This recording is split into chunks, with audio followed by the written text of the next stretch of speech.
Bem rápido, retornamos, é o segundo bloco ao vivo do programa Saúde Master pela TV Master, campeão de audiência na área de saúde. Hoje, um dos programas mais compartilhados nas redes sociais. Daqui a pouquinho, em TV Master Play no YouTube, que transmite nesse momento ao vivo, você terá mais esse programa na íntegra, a cores. Vamos compartilhar, vamos aprender que a informação, ela transforma, ela salva realmente vidas. Tanto que nesse início agora do segundo bloco, eu quero começar falando do projeto nacional de minha autoria. Temos novidades. Há 4 anos salvando vidas de crianças, de adolescentes, de mulheres, de idosos, pessoas com deficiência. É o Nós Salvamos Vidas. Nós temos imagem aí, agradecendo ao Alisson. Atenção, se você quiser fazer qualquer denúncia agora, não serão robôs que irão lhe atender. Serão pessoas qualificadas que se identificarão e lhe darão um número de protocolo para você acompanhar a sua denúncia. A coisa é efetiva, é real. Se você quiser ir pelo Instagram, Nós Salvamos Vidas, tem um link na bio, você clica, vai entrar no site, vai direcionar e lá tem as opções em denunciar. Simples, prático, seguro e efetivo. E atenção, eu avisei no primeiro bloco, isso é uma tela só para mostrar, isso foi um assunto comentado até nacionalmente essa semana. Eu estou trazendo um apenas dentro daquilo que a gente pode falar e pode alertar.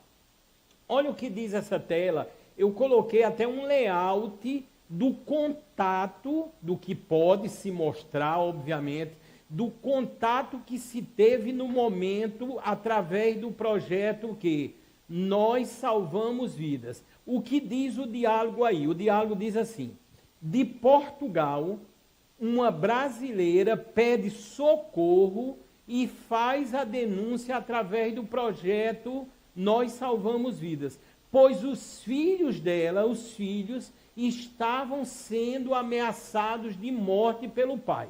Deixa eu explicar a vocês que realmente nós conseguimos aí, com certeza, salvar vidas. A mãe desses filhos, obviamente, estava em Portugal e ela separada.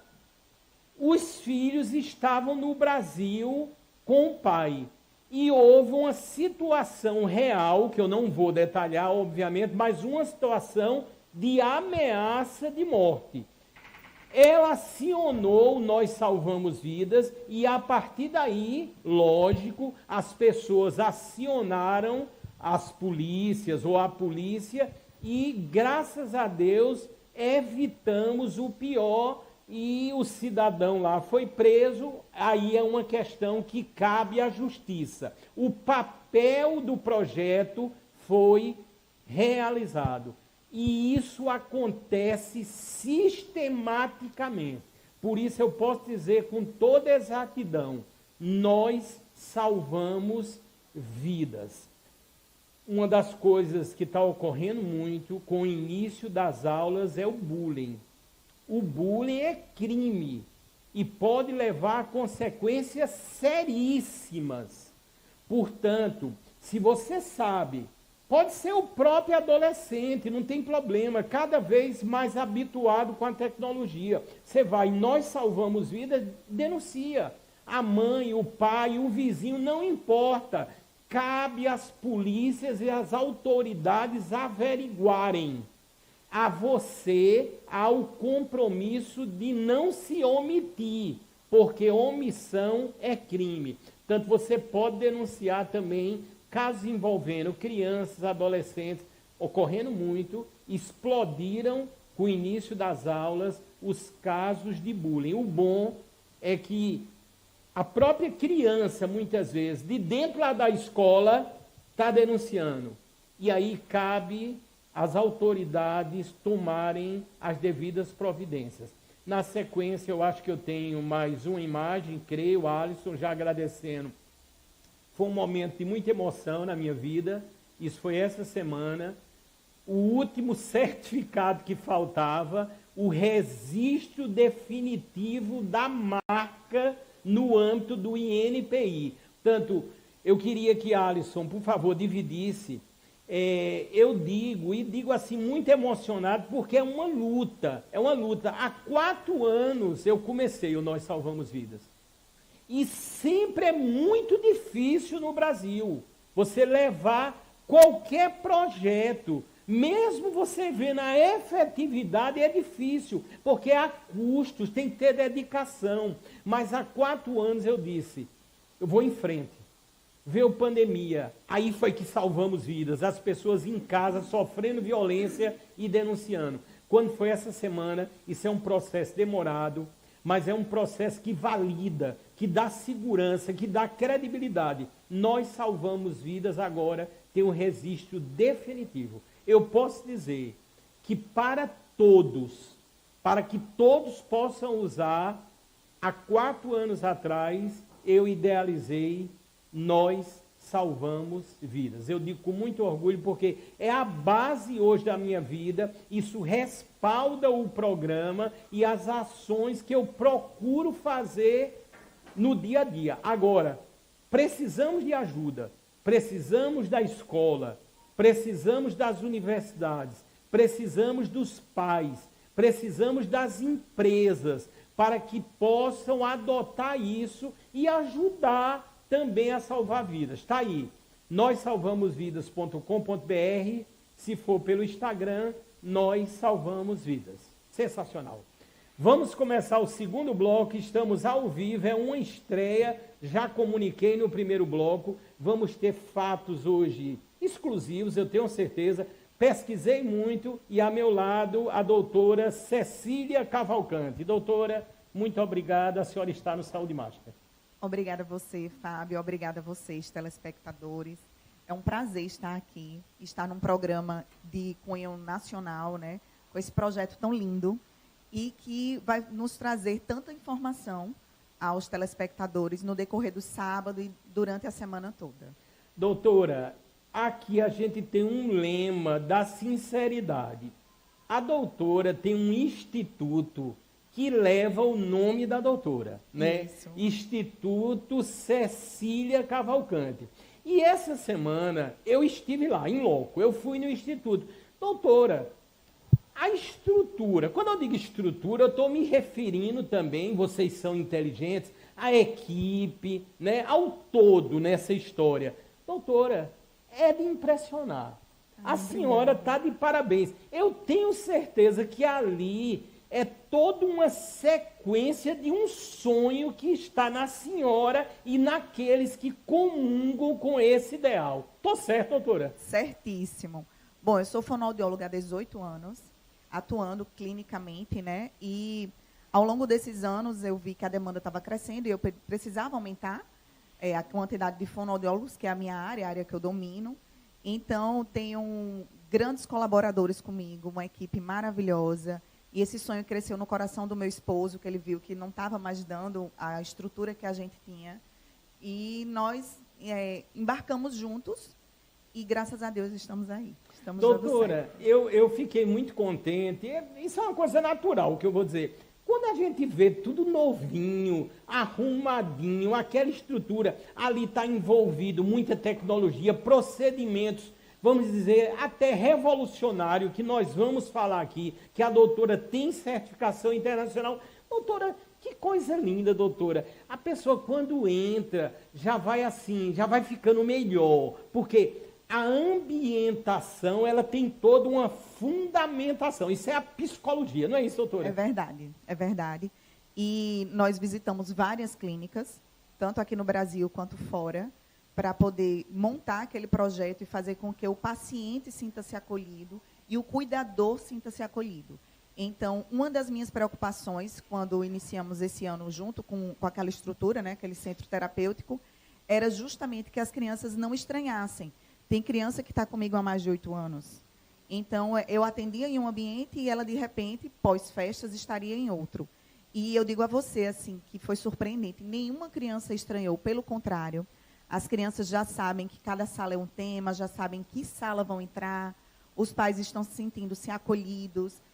Tem uma área externa que é justamente para as crianças brincarem e os pais ficarem um pouco mais à vontade, mais tranquilos, sem tanto barulho. Não usamos tela, não temos televisão no instituto, porque isso é uma premissa nossa, é uma fundamentação minha, realmente, e, graças a Deus, tem dado muito certo. Doutora, a senhora está de parabéns, a gente vai começar uma conversa muito interessante, mas assim, eu vou frisar assim, porque eu conheço, eu sei, eu estou falando com balizamento. Doutora, o Brasil é muito grande, nós temos a Paraíba com profissionais extraordinários em todos os segmentos da saúde, as pessoas são testemunhas, assistem o Saúde Mais, mas, doutora, eu vou dizer, uma estrutura como a que a senhora montou ali é difícil até a nível mundial.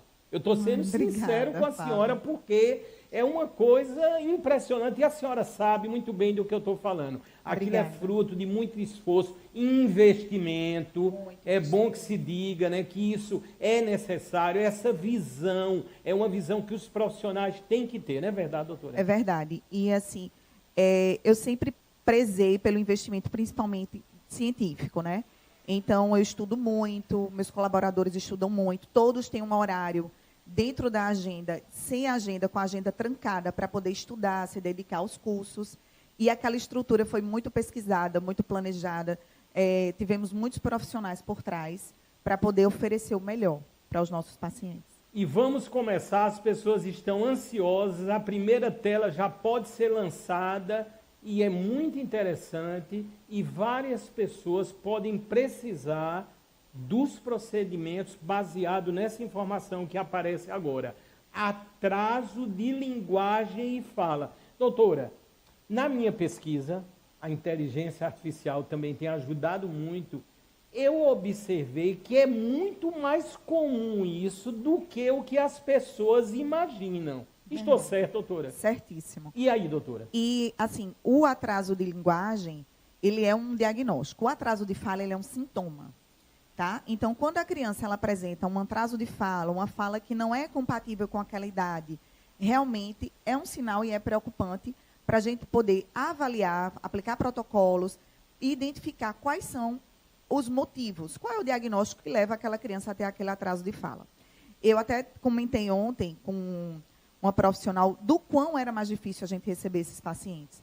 Geralmente, os consultórios lotavam entre março e abril, quando os professores identificavam que essa criança tinha esse atraso de fala, apresentavam uma compreensão inadequada para a idade e nos enviavam, nos encaminhavam.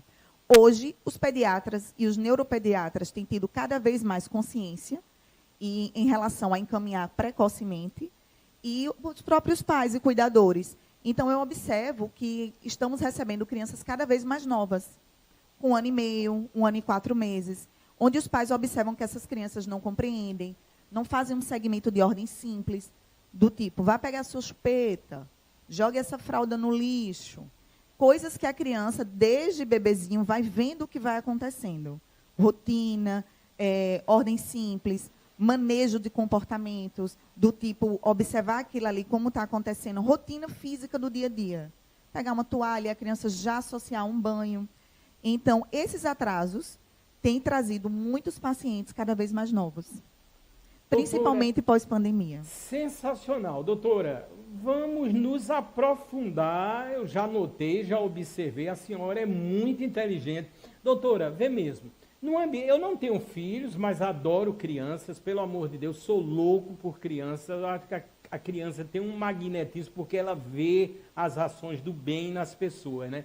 Doutora, para uma mãe, para os pais que ali estão, qual seria o indicativo assim, de dizer, vou procurar uma profissional como a senhora?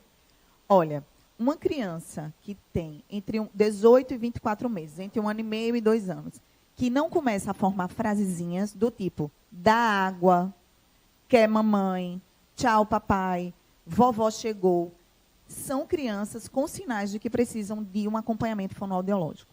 Porque o boom da linguagem e da fala, ela começa a acontecer por volta entre 12 e 18 meses e vai até os 36 meses. Então, uma criança com 3 anos, ela já é para fazer uma pronarrativa. ela já tem condições de dizer o que comeu na escola, com quem brincou, o nome da professora, o que é que aquela professora fez, qual atividade que ela realizou, quem almoçou na casa da vovó. Então, essas questões de linguagem e fala e o que essa criança está trazendo como comunicação são sinais que os pais e os cuidadores devem observar. Interessante. Doutora Cecília Cavalcante. Doutora, aí nesse contexto, a gente fala muito aqui no Saúde Master na prevenção, né, que é a base da nossa vida. Vamos dizer, antes de chegar no hospital, na clínica, o que seria, o que os pais ou família como um todo poderia fazer para incentivar essa fala, para corrigir e para evitar, vamos dizer, um procedimento. É lógico que, quando necessário, tem que procurar o profissional adequado. Mas, naquele momento, quais seriam as ações de estímulo? Olha só, o ser humano ele começa a ouvir a partir do 5º mês de vida intrauterina. Então, desde o 5º mês de vida intrauterina, aquele serzinho está escutando vozes. Quando ele nasce, ele já reconhece a voz da mãe, a voz do pai. Isso é comprovado, é científico. Quando a criança nasce, às vezes, chorando, e o pai fala com aquela criança, uma mãe, ela automaticamente para de chorar, porque ela reconhece aquela voz. Então, a porta de entrada principal para a linguagem e a fala é o ouvido, é a audição. E quanto mais essa criança é colocada num contexto de bombardeio auditivo, de explicação, de gasto mesmo do adulto estar lá falando o tempo todo, explicando, vai dar banho, lava a barriguinha, mamãe está lavando o braço, mamãe vai pegar o shampoo. Nesse momento, a criança vai sendo apresentada a tudo que tem ao redor dela. Então, são momentos simples da rotina do dia a dia, tá? Das administrações de casa, onde a criança mais vai aprender, onde aquela criança realmente mais vai absorver essas informações em relação ao nome das coisas, para que serve, a quantidade, grande, pequeno, que na geladeira se coloca tais tipos de comida, que no armário está aquele biscoito mais seco. Então, o ser humano ele aprende dessa forma, com experiências. E quem proporciona as experiências é o contexto familiar, inicialmente. Mas, doutora Cecília, que coisa linda que a senhora está falando para o público todo. Eu sou muito, vamos dizer, sensível, né? Eu fico muito vislumbrando situações. Quer dizer, a gestante ali com 5 meses, muitas vezes a gente vê, é muito comum, né? Que está dentro do âmbito do amor, né? O pai ali falando com a criança, a mãe também. Quer dizer, ali já é o início de uma história para que não ocorra possíveis problemas. Quer dizer, o amor começa bem antes dessa história, não é, doutora? Isso. O amor, o aconchego, a segurança da criança, né? Então, ela começa disso aí, essa memória auditiva. E é muito importante, nós temos recebido muito crianças pós-pandemia, que nasceram durante a pandemia, e eu acredito que a tensão gerada diante daquela mulher, naquela gravidez, naquele momento, sem tantos esclarecimentos em relação ao Covid, fez com que muitas crianças não tivessem, talvez, esse acesso a essa mãe tranquila, a esse pai sem tensão, a essa conversa com ela, até mesmo dentro do ventre. Entendeu? Interessante. Tanto que a senhora falou em pandemia, a próxima tela a gente vai tratar. É lógico que a senhora, nos atendimentos, né, diários, que são muitos, em loco, a senhora tem verificado essas diversas situações. Tanto que a tela que aparece agora, todos estão a observar, agradecendo a enorme audiência. É uma loucura o que está acontecendo aqui. Saúde das crianças pós-pandemia. Doutora, afetou, obviamente, em muito. Mas como é que a senhora vê o momento agora? Esse momento agora. Estamos com grandes consequências a serem administradas ou está chegando num nível, vamos dizer, não que seja a palavra de naturalidade, mas um nível aceitável nos atendimentos. E aí, doutora? Excelente pergunta. Olha só, atualmente deu uma diminuída em relação a essa procura devido à pandemia. A gente já está em 2023, supomos que 2021 as coisas mais ou menos, né, começaram a voltar ao normal. mas nós ainda temos grandes consequências em relação à fala e à linguagem, principalmente a linguagem, porque essas crianças elas foram viveram momentos limitados de experiências, então elas não puderam aprender como as crianças antes pandemia e agora pós-pandemia, que estão nascendo agora ou estão por volta de 8 meses, 1 aninho de vida. Então, as crianças ficaram em apartamentos, as crianças usaram muito a tela porque não tinha outra opção. A escola acontecia de forma remota também, que a escola é assim um campo muito rico de estimulação para a criança. Então, eu sempre costumo dizer, olha, entre ficar em casa com a babá e ir para a escola, é melhor ir para a escola. Porque por mais que você tenha uma babá dedicada, que sente, que brinque, uma profissional engajada, mas é diferente de você aprender par com par, de você aprender um para um, sendo adulto o tempo todo como mediador. Então, a criança ela precisa de outras crianças.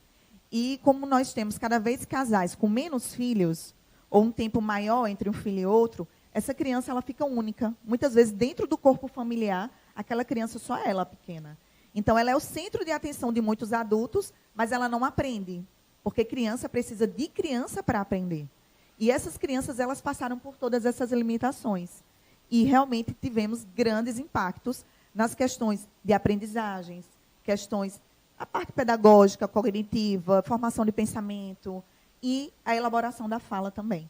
Doutora, sensacional os esclarecimentos, tanto que nessa sequência a senhora tocou no assunto. Já pode, por favor, Alisson, colocar a próxima tela e vamos falar de tela. Diz aí, malefícios no uso de telas na infância. Doutora, vê mesmo, eu fico às vezes me imaginando, eu estou com 61 anos. Se eu hoje tivesse com 2, 3 anos, eu tenho certeza a senhora ia ter muita dificuldade em tirar uma tela de mim. Eu estou sendo bem sincero com a senhora.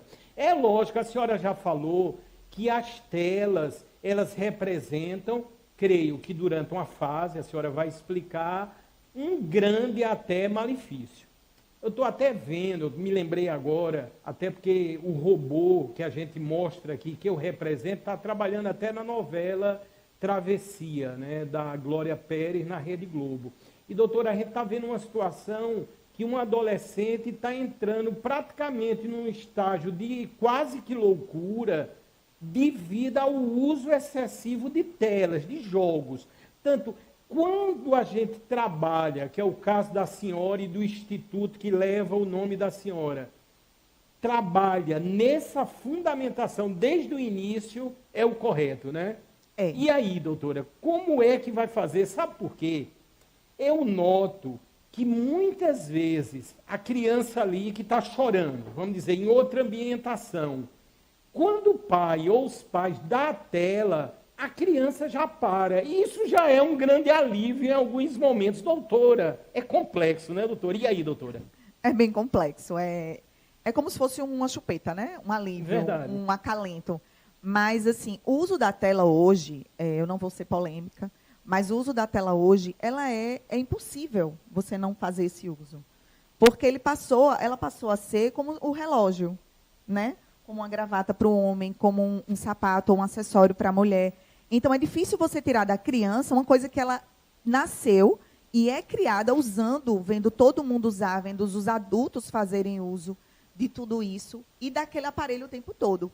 Então, hoje, você quase não vê uma criança pegar um telefone, né, um objeto de telefone e fazer alô. Mas você vê uma criança pegar um objeto ou uma caixinha e fazer de conta que é um celular. Porque a criança ela aprende aquilo que ela vê, da forma que está acontecendo. Então, o uso exacerbado que nós adultos fazemos termina gerando consequências de aprendizado naquela criança. E fica difícil você tirar hoje uma criança totalmente da tela. Eu costumo até dizer que é uma missão impossível. Não é? Todo mundo hoje tem um celular. Então, todo mundo tem um mundo na palma da mão.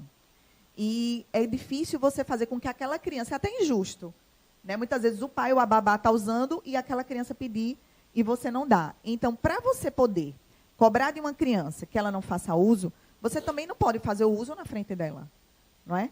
Então, eu vejo muitos pais, eu observo muito, eu também não tenho filho, mas eu sou uma estudiosa muito grande do desenvolvimento infantil. Eu sempre gostei de criança. Eu ficava com os meus primos, eu sempre cuidei de outras crianças, que foi essa base que me fez ser a profissional que eu sou hoje. Então, eu já trabalhei em todas as áreas da fonoaudiologia, já atendi idosos, já atendi adolescente, mas realmente o meu amor é por crianças.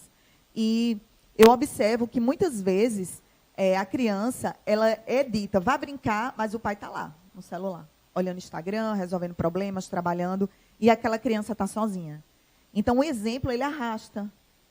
Aquela criança vai ficar brincando sozinha, sem uma guia, sem um mediador, sem um direcionamento de como usar aquele brinquedo, de variar aquela brincadeira.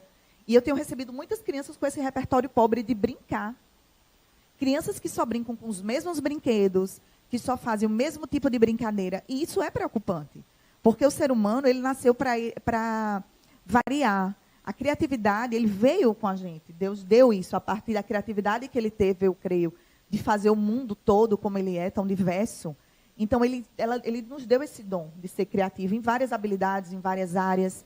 Então, a criança, ela precisa desse mediador. E a tela, ela limita isso, gente. A tela entrega tudo pronto, a tela entrega tudo muito rápido, muito previsível. Então, as crianças já sabem qual é o próximo filminho que vem. Tem crianças minhas que elas decoram a sequência. E elas têm uma habilidade que eu acho que a gente leva para a vida toda, uma habilidade que está ficando cada vez mais esquecida, a habilidade de espera, Fábio. As pessoas não esperam mais. Porque as crianças não têm paciência de esperar uma música terminar, né? Um anúncio, às vezes de 15 segundos no YouTube, ela não tem. Ela já passa e já quer o outro. Verdade. Então, assim, minha geração, nós esperávamos o outro episódio no outro dia, no mesmo horário. Então, criava uma expectativa, criava uma vontade de assistir aquilo ali. Era Chaves, Os Ursinhos Carinhosos, diversos desenhos que passam agora na minha mente, que eu ficava na expectativa de assistir. E eu sou uma criança, eu fui uma criança hiperativa, eu fui uma criança muito sensorial, eu sou uma pessoa que tem um pensamento acelerado. Então, muitas vezes, eu mesmo puxo meu freio de mão porque eu digo, epa, peraí.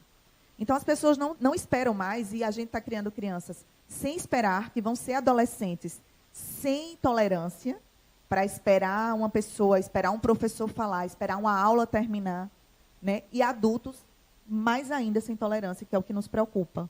No trânsito, numa fila de banco, em um supermercado, numa fila de parque.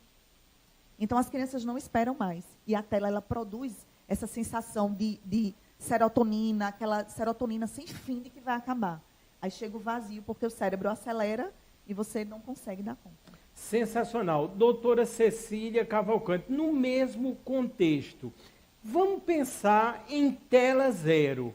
A senhora diria até que faixa etária? Não sou eu. A comunidade, A né? comunidade. A Sociedade de Pediatria, ela diz que até os 2 anos. Até os 2 anos, Zero quer dizer, telas. se você usa a sistemática, vamos supor que se consiga e tem que conseguir, de tela zero, você está fazendo um bem imenso àquela criança. Enorme. Porque dando um funcionamento e um direcionamento nos momentos que aquela criança está ociosa, né? Porque também você tirar a tela totalmente e não estimular, né? Eu estou deixando aquele cérebro sem receber nada. E o cérebro é como se fosse uma esponja, gente. Quanto mais informação você dá, mais ele vai criando neuroplasticidade e conexões.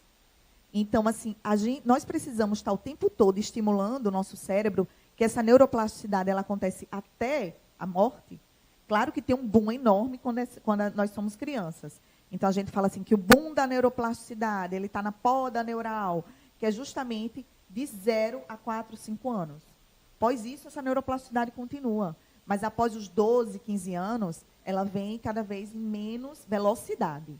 Porque as velocidades de uma criança com 1 ano, para mim ou para você, é totalmente diferente. Doutora, é realmente assim muito esclarecedora. Eu tenho certeza, doutora, eu vou querer a senhora outros dias aqui, porque, doutora, eu estou pensando tanta coisa aqui. Eu gosto de pensar profundamente, porque eu sei que o nosso público é bastante inteligente. Vamos para a próxima tela e vocês vão entender onde eu vou querer chegar. Vamos ver aí o que virá para analisarmos com a doutora Cecília Cavalcante uma entrevista única, inédita e exclusiva. Atraso infantil, quando intervir? Já falamos um pouco, é óbvio, a senhora deu algumas dicas fundamentadas em pesquisas até internacionais, nas certificações que a senhora tem, eu tenho certeza, disse, vamos dizer assim, com muita veemência, com muita certeza do que está dizendo. Porque, doutora, é aquela coisa, deixa eu dizer uma coisa aqui que eu estou pensando. Doutora, quando a gente entrevista vários médicos, é o meu caso, é o caso do Saúde Master, a senhora é a médica de número 435 entrevistada. A gente passa a ter uma percepção. Eu vejo na senhora um ser humano incrível e de um conhecimento extraordinário. Eu tenho certeza do que eu estou a dizer. Aí, nesse atraso infantil, vamos pensar agora já nas telas. A criança passou aquela fase, está com as telas. Cada vez estamos sendo mais rápidos ou mais objetivos, se é essa a palavra, e mais dinâmicos. Se abrevia tudo, se tenta ser mais rápido, e é assim que o mundo está entendendo melhor as pessoas. Aí eu pergunto, as questões de você estar nos próprios diálogos, WhatsApp, redes sociais, abreviando, sendo muito rápido em quase tudo, isso não está trazendo um atraso mental, de crescimento mental. Doutora, eu fui profunda aqui, eu não sei o que a senhora vai dizer aí, se eu estou certo no meu raciocínio. E aí, doutora? Está certíssimo, Fábio. Tô Desde certo, que eu conheci, eu vi doutora. que você é muito estudioso, é isso mesmo. Ah, doutora, obrigado, Parabéns. doutora. Obrigado. Realmente nos traz uma impossibilidade de tentar pensar mais. Então, tem sido feito alguns estudos fora, né, principalmente na Inglaterra, sobre talvez essa mudança até dos marcos do desenvolvimento infantil. Olha como isso é sério, gente. Tipo, uma criança que tem que falar 200 a 300 palavras com 2 anos, talvez a gente tenha que esperar até 2 anos e meio. Então, as gerações hoje estão trazendo um atraso em meses, que talvez repercutam nos próximos estudos. E estudos já têm sido feitos em relação a isso, de ter que aumentar algumas faixas etárias do desenvolvimento. Então, realmente, a gente está ficando um pouquinho para trás no sentido de formação de pensamento. Talvez estejamos muito à frente nas questões tecnológicas, né? Nessa rapidez de pensamento, nesse gerenciamento exacerbado das coisas, mas a gente está ficando um pouquinho para trás em relação à formação de pensamento. A você ler papel, a você escrever. Então, as pessoas têm digitado tanto que, às vezes, vai escrever e a letra mudou, né? Verdade. Então, assim, eita, minha letra mudou, minha letra está uma garrancheira, está tão diferente, minha mão dói tanto, eu escrevi um parágrafo, minha mão doeu. Claro, você não está mais fazendo aquilo. E são coisas naturais que devem continuar a serem feitas. Porque o processo de desenvolvimento humano, ele é tão maravilhoso, ele é tão, assim, eu costumo dizer que ele é uma sinfonia, ele acontece de uma forma tão perfeita, que a criança, para ela aprender a escrever, ela só tem condições de aprender a escrever com 5, 6 anos, a partir dos 6, mais efetiva. Por quê? Porque ela já consegue fazer uma pinça, ela já consegue brincar de massinha, ela já consegue, talvez, pegar um cadastro, colocar... Então, o processo de desenvolvimento motor e cognitivo, ele acontece por etapas. Então, se a criança ele não está tendo aquela etapa, ela sabe mexer, ela sabe fazer isso aqui com o dedo, mas ela não sabe pegar uma pinça, ela não sabe se alimentar sozinha. Porque muitas vezes a criança está lá olhando na tela e a mãe está colocando a comida na boca dela. A criança não sabe nem o que está comendo. Gente, a criança não sabe que arroz é arroz, que feijão é feijão. Porque a criança está na tela e não olha nem para a comida.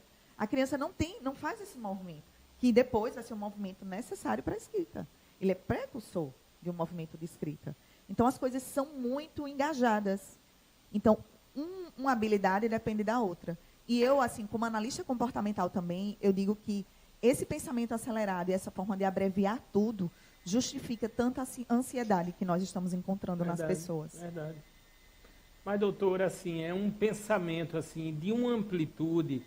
Eu vou falar, doutora, do São Brás agora, que é um dos nossos patrocinadores, mas na sequência a gente vai entrar numa sistemática de um método que a doutora tem a certificação internacional. Doutora, eu pesquisei tanto, eu não queria dormir, doutora, lendo, porque eu fiquei encantado. E quando fiquei sabendo, obviamente com as pesquisas, que a senhora é uma das maiores especialistas do Brasil nessa sistemática, que a gente vai falar depois do São Brás. O São Brás tem hoje mais de 200 produtos de extrema qualidade. É lógico que imediatamente nos remete ao premiado Café São Brás. São vários os tipos de cafés que a São Brás produz. Inclusive, brevemente, próximo ano, uma grande nova fábrica da São Brás na Bahia. É uma coisa extraordinária. Tanto, estamos diante de uma das maiores empresas do país quando falamos em qualidade em seus produtos. E repito, já são mais de 200 produtos. Nós sempre costumamos dizer que um cafezinho, e isso é verdade, cai bem com tudo, em todos os momentos, inclusive no momento da leitura, no momento do aprendizado. Portanto, a São Brás, com muito orgulho, sempre digo e direi isto, faz parte do leque de excelência de patrocinadores aqui do programa Saúde Master da TV Master. Portanto, entrem no site, como eu faço por vezes, porque você vai ter a seguinte sensação, em sãobras.com.br. Você vai ver vários produtos ali que você vai dizer, com certeza, eu não sabia que a São Brás também produzia esse produto. Eu vou dizer um que eu me lembrei agora, a esposa, que é a produtora, está aqui na minha frente. Se eu não levar da marca do São Brás, eu estou frito. É o Coloral. Às vezes as pessoas podem até nem saber. São Brás fabrica aqui em João Pessoa, na BR, para todo o Brasil, um Coloral que é sensacional. E aí vão os cerca de 200 ou mais produtos da São Brás. Portanto, pensou em extrema qualidade, inclusive há mais de 70 anos, você vai pensar de forma imediata na São Brás. Vamos continuar, estamos ao vivo, grande audiência, canal 520 da Claro, internet tvmaster.tv e YouTube em TV Master Play. Doutora, eu tenho que ter toda essa rapidez aqui da dinâmica, porque eu estou olhando também para o tempo, sei que teremos outros momentos, mas eu estou tão empolgado, principalmente do que vamos falar agora. Método TheraSuite. Falei certo, doutora? Falou, isso mesmo. TheraSuite. Esse é um método que a doutora vai explicar, já aparece aí em tela, pode ser associado e é associado a vários segmentos. Eu fui dormir de ontem para hoje, doutora, eu sou sincero, é porque a esposa, Fábio, vem para a cama, Fábio, mas já eram quase 3 horas da manhã, e eu me acordo de 6 horas, né? Mas eu estava tão empolgado, doutora, a senhora é a dona da palavra, explica esse método revolucionário que a senhora tem a certificação internacional. Fábio, obrigada. Realmente é um método assim inovador, né? Encantador. Bom, esse método eu conheci através de uma amiga e parceira de trabalho, Thais Andrade, uma fisioterapeuta excelente que nós temos aqui na Paraíba. E nós fomos trabalhar juntas, atender um paciente, e ela tinha acabado de fazer, e só aqui na Paraíba só tinha na clínica dela, o TheraSuite, e eu me encantei. E nós começamos a atender alguns pacientes juntos. Em 2019, eu fui para os Estados Unidos fazer o primeiro curso, e fiz o curso lá. Voltei já com 1000 pensamentos de como eu ia ter que fazer, porque nós precisamos de alguns recursos específicos, gaiola, umas roupas específicas, elásticos, né, para fazer as amarrações do paciente, e fiz esse investimento. Então, eu fiz esse investimento bem antes da pandemia, né? Chegou a pandemia, eu estava com outra sala, eu tinha a minha e tinha outra sala toda do TheraSuite. E comecei a atuar de forma empírica no sentido da fonoaudiologia, tá? Porque esse método ele é aplicado para fisioterapeutas e terapeutas ocupacionais que os criadores são fisioterapeutas, né? Mas os fonoaudiólogos, eles podiam fazer dentro desse módulo, junto com os físios e os TOs. Por isso que eu pude fazer. E foi me autorizado fazer lá. Então, eu tive assim, acesso às clínicas de lá, aos pacientes de lá. E foi assim, um curso muito rico. Nós somos uma equipe daqui da Paraíba, fono, físio, TO, para a gente poder aprender juntos, porque nós atendíamos os pacientes em comum. Então, esses pacientes, eles ganharam muito nessa intervenção, logo após. E comecei a praticar dentro da fonoaudiologia. Então, eu aprendi a fazer as amarrações, eu organizava a criança, né? Deixava ela pronta, posturava e começava a atuar junto com as manobras da fono, as técnicas específicas da fonoaudiologia. Quando foi olha, foi tudo tão rápido, gente. Ano passado, em maio, cogitaram a possibilidade de tirar o fonoaudiólogo justamente desse módulo. E eu tinha inscrito há pouco tempo para a criadora, explicando como é que eu fazia, se estava da forma correta, se era realmente, se ela entendia o meu pensamento, e ela me convidou a ir lá e aprender com ela em loco. Então, eu fiz outro curso com ela em inglês, ela foi super acessível, e eu fui bem ousada. Né? Eu costumo dizer assim, a gente tem que ter uma fé bem ousada. E eu levei alguns slides para apresentar a ela um módulo para eu poder ter o fonoaudiólogo continuar fazendo, né? Justificar porque seria importante. E ela ficou encantada e aprovou. E eu sou coautora do TheraSuite na fonoaudiologia a nível mundial. E assim, foi um presente, foi uma inspiração. Eu digo que foi uma inspiração do Espírito Santo e muita ajuda dos meus pacientes que tiveram muita paciência. E eu vendo as evoluções clínicas, os pais também observando. Então, foi um projeto muito, está sendo um projeto muito dedicado. Eu tenho me dedicado muito e tenho aplicado aqui no Brasil, a única fonoaudióloga que aplica sou eu, lá no Instituto. Então, temos recebido crianças de outros lugares também.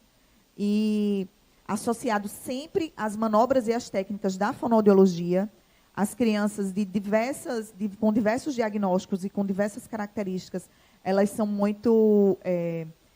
como é que eu posso falar agora? Elas recebem muito esse input motor, esse input sensorial, e é muito efetivo a intervenção. Doutora, eu vou falar uma coisa aqui em muita profundidade, e Deus é maravilhoso, né, que propicia esse momento único aqui. E a senhora falou uma coisa muito interessante. Eu queria, Alisson, se possível, colocar essa doutora também nesse contexto aqui, já agradecendo. Doutora, quando eu fui fazendo a pesquisa ontem, na madrugada, no âmbito da inteligência artificial, e eu inicialmente fui pedindo à inteligência artificial as relações entre o procedimento e a área da fono, e não aparecia, inicialmente.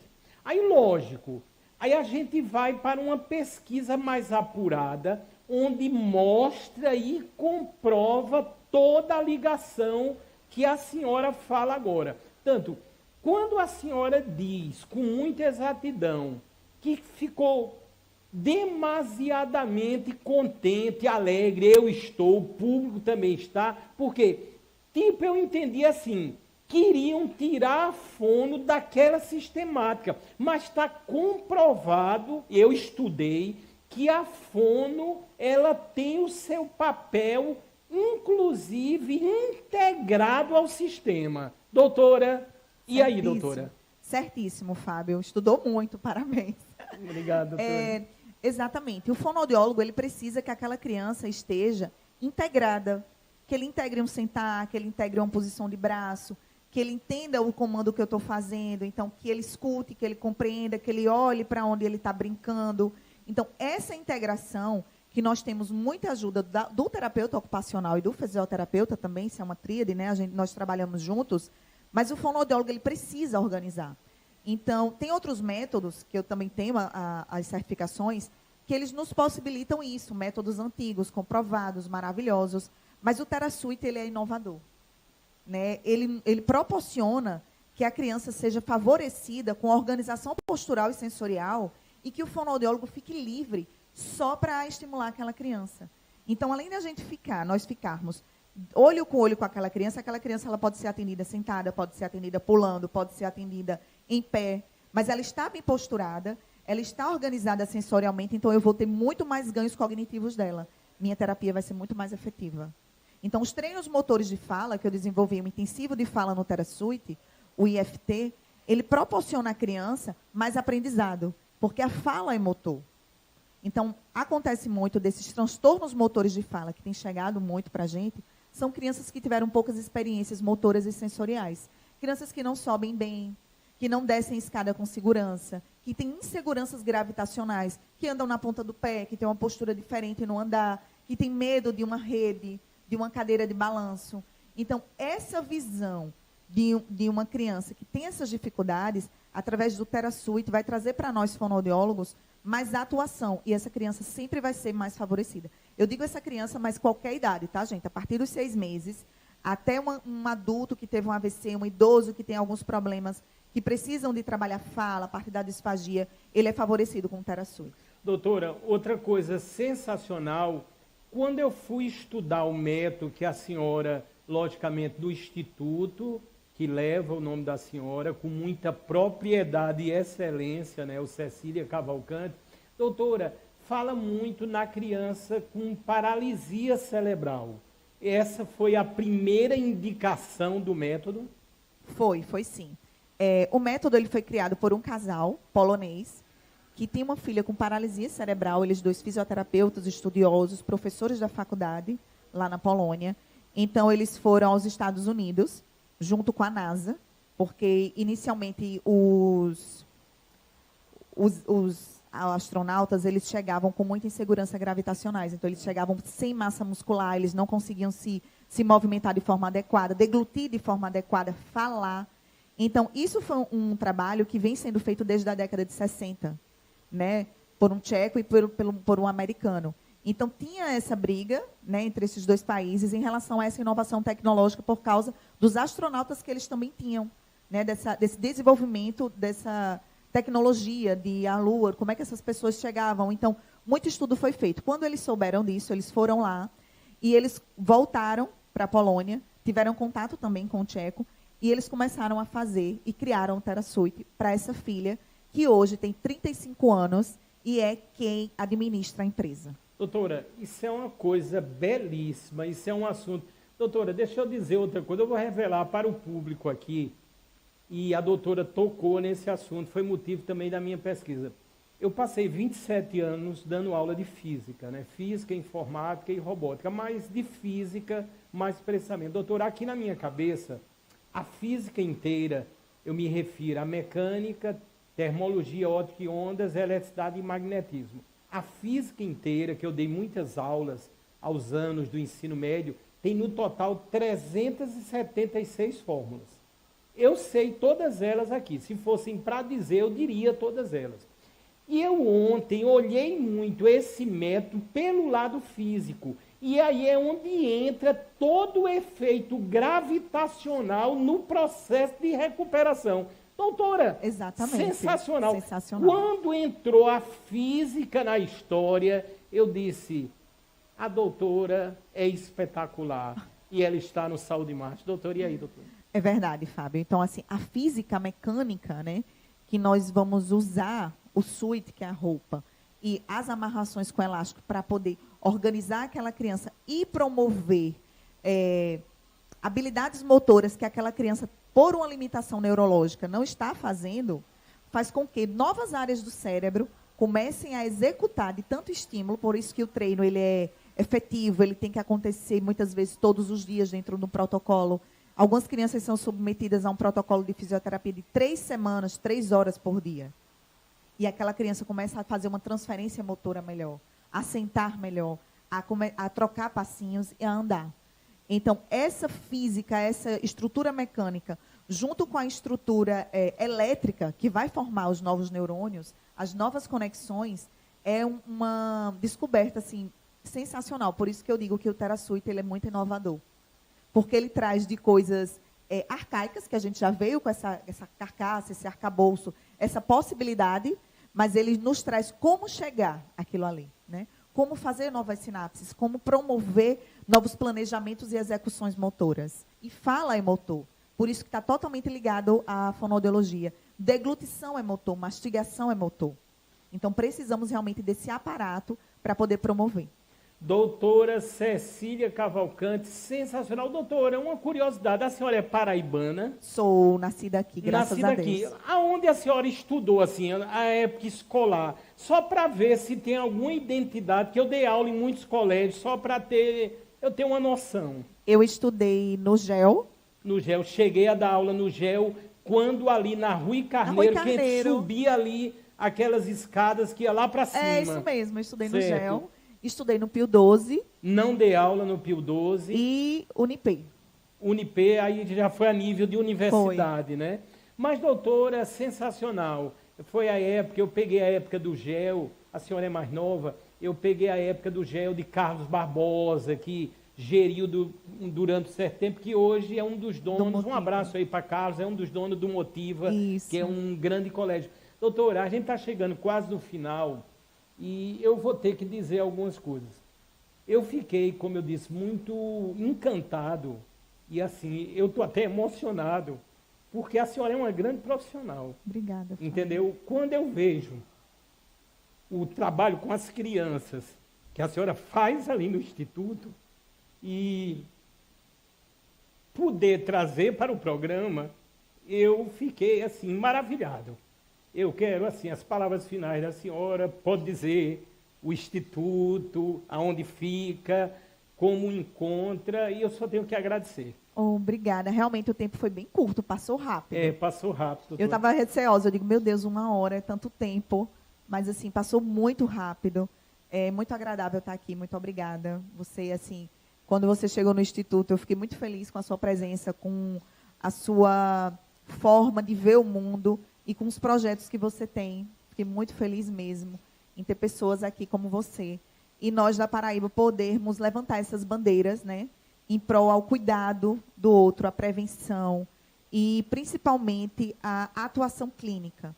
Então, nós temos o Instituto aqui em Manaíra, né, com vários profissionais de diversas áreas, não só fonoaudiólogo, mas terapeuta ocupacional, fisioterapeuta, psicomotricista, psicopedagogo, psicólogo clínico infantil e adulto, justamente para promover não só a criança, mas a família, todo um cuidado acerca daquele ali, que diagnóstico não é sentença, né, que o cérebro humano ele é capaz de muitas coisas. Eu tenho crianças com paralisia cerebral que eu acompanho desde os 3, 4 meses de vida, que quando eu olhei uma tomografia, eu fiquei extremamente preocupada, e hoje a criança fala, se alimenta, já está começando a dar os primeiros passos, e que é uma pessoa, filho de pessoas muito próximas, e que eu acompanho realmente de forma muito efetiva, como outras crianças que já chegaram com diagnósticos dizendo que aquela criança não ia falar, e é um autista hoje com fala funcional, maravilhoso, estuda, e tem toda uma vida adequada, né,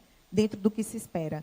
Então, para nos seguir, é @Instituto Cecília Cavalcante, institutoceciliacavalcante.com.br. Tá? Estamos lá em Manaíra e temos também uma sala no Live Mall, junto com o Instituto de Giovana, que é uma parceira nossa na parte de análise comportamental. E estamos aqui para servir a Paraíba, para servir o Brasil e para servir as pessoas também mais necessitadas. Nós também temos um trabalho voltado para essas pessoas. Eu sou coordenadora, estou como coordenadora do setor de fonoaudiologia do Arlinda Marques há 10 anos. Estou completando 10 anos agora em fevereiro, à frente da equipe, que é maravilhosa. E sou também funcionária da Prefeitura de Campina Grande. Eu costumo dizer assim, que o SUS ele alimenta a nossa alma.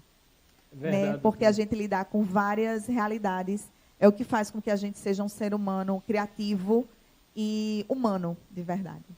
Doutora, estamos encerrando, é aquilo que eu digo, assim, eu sou pura emoção também, eu quero até, não vou pedir desculpa ao público, porque faz parte dessa sinceridade desse programa. Eu quero até fazer um agradecimento, certo, aqui, a toda a família, né, ao Alex Filho, ao presidente aqui do Sistema Master, que possibilita essa liberdade, esse tempo na televisão, de podermos trazer profissionais como a doutora Cecília, de poder termos programas desse nível na TV brasileira. Isso é muito importante, certo? essa liberdade. Eu quero agradecer também. Portanto, momentos como esse são momentos que ficam para a história e que irão salvar vidas. Portanto, eu indico demais. Eu gostei porque, assim, me motivou, me instigou a pesquisar. Está entendendo? Quando eu vou e vejo a fundamentação, e mais ainda, tendo a senhora aqui na nossa querida Paraíba, fazendo esse trabalho, propiciando tudo isso, eu tenho certeza que se eu chegasse agora e dissesse para a senhora, conte relatos, né, sobre as vantagens desse método, sobre casos, a senhora teria horas e horas para falar de casos emocionantes, casos de vida, de recuperação, porque aí envolve também os autistas. É uma sistemática muito ampla desse método. Portanto, assim, já fica de antemão, ainda esse ano, vou fazer um convite para que a senhora retorne, para a gente ampliar ainda mais o leque de informação em cima desse método e outros, porque a gente sabe que há uma evolução natural, inclusive no próprio método, porque eu estava olhando, porque deixa eu ver se o público entende ainda melhor. Ali, doutora, eu visualizei, é exatamente uma gaiola. Isso, não é isso? gaiola. O nome certo de chamar mesmo é gaiola. Não é? Quando a gente vê no ato, vamos dizer, simples, só da observação, talvez a gente não note o quanto é eficiente. Aí vamos mais profundo. A eficiência se dá pelo profissional, pelo conhecimento. Portanto, mesmo tendo as telas, como sempre terão, mas a gente precisa de várias Cecílias para poder utilizar o método e salvar vidas. Obrigada, Fábio. Obrigada, isso. E eu quero agradecer a você, a TV Master, pelo espaço tão valorizado, tão rico, né? Uma hora de entrevista, porque geralmente as entrevistas são muito curtas, muito rápidas, e assim deixar o profissional tão à vontade de falar realmente de temas tão necessários. Você está de parabéns, a TV Master está de parabéns, e é uma honra estar aqui.